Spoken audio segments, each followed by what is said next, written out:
Hello everyone, আসসালামু আলাইকুম। আজ কথা বলবো ছোট ছোট ব্রণ বা বাম্পস থেকে মুক্তি পেতে করণীয় কি। আমি ডক্টর খাদিজাতুল কোবরা, কাজ করছি একজন অ্যাস্থেটিক ডার্মাটোলজিস্ট হিসেবে। ছোট ছোট বাম্পস বা ব্রণের সমস্যা থেকে দেখা যায় যে অনেক টিনেজের মেয়েদের বা ছেলেদের ক্ষেত্রেও এই সমস্যাগুলো হয়ে থাকে। এক্ষেত্রে উচিত হবে স্যালিসাইলিক অ্যাসিড কন্টেইনিং একটি ফেস ওয়াশ ইউজ করা।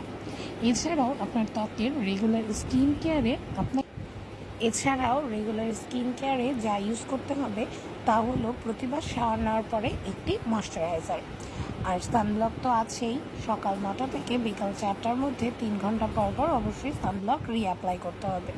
এমন যদি হয় যে আপনি বাসায় আছেন, আপনি কোনো ডিভাইস ইউজ করছেন বা আপনি মনিটর চালাচ্ছেন, অনেক বেশি আলোর কাছে আছেন, সেক্ষেত্রেও আপনাকে কিন্তু সানব্লক ব্যবহার করতে হবে। আর অবশ্যই তা হলো আপনার ত্বক প্রতিবার পরিষ্কার করার সময় একটি আলাদা তোয়ালে অবশ্যই ব্যবহার করবেন। সবাই যে তোয়ালে দিয়ে হাত পা মুখ মুছেন তা দিয়ে অবশ্যই ফেসে ব্যবহার করবেন না। অসংখ্য ধন্যবাদ।